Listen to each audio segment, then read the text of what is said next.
আসসালামু আলাইকুম গাইস, সবার কি অবস্থা? আশা করি সবাই ভালো আছেন। তো এই যে আমি গাজীপুর চৌরাস্তা একটা দোকান দিছি, ইলেকট্রিক দোকান। আমি ইলেকট্রিক যাবতীয় কাজবাজ করি। তো আজকে হঠাৎ করে আমি একটা বক্স খুলছি। এই যে এই বক্সটা, কম্পিউটার বক্সটার সমস্যা হইলো ভলিউম বেসের। এমনি গান বাজে কিন্তু ভলিউমের সাউন্ড কমেও না বাড়েও না। পরে ভলিউম বেস খুলে দেখি একটা আইসি শর্ট হয়ে গেছে। পরে আইসিটা চেঞ্জ করে লাগানোর পরেও একই অবস্থা। পরে বুঝতে পারলাম যে না, আসলে আইসির কোনো প্রবলেম নাই। তো দেখতে পারতেছি এই যে আইসি লাগাইছি ওই আইসি ঠিকই ছিল। আমার হয়তো বোঝার ভুল ছিল। যে আইসিটা আমি খুলছিলাম ওই আইসি ঠিকই আছে। এই যে আইসিটা ঠিকই ছিল। বাট আমি খামাখা এটা চেঞ্জ করছি। এটা চেঞ্জ করার কোনো প্রয়োজনই ছিল না। তো এখন এটার পরিবর্তে আমি যেটা করছি সেটা আপনাদেরকে দেখাতে পারিনি। আমি তার আগে ফিটিং করে ফেলাইছি। তো নেক্সটে অন্য কোনো ভিডিওতে আমি দেখাবো। এই হলো বক্সটা।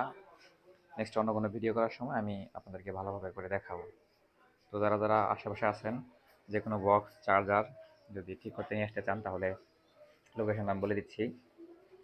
গাজীপুর চৌরাস্তা থেকে ভাওয়াল কলেজের সামনে থেকে সরকারবাড়ি রোড ঢুকতে, সরকারবাড়ি রোড ঢুকতে হাতের ডান পাশে অল্প একটু আসলেই হবে।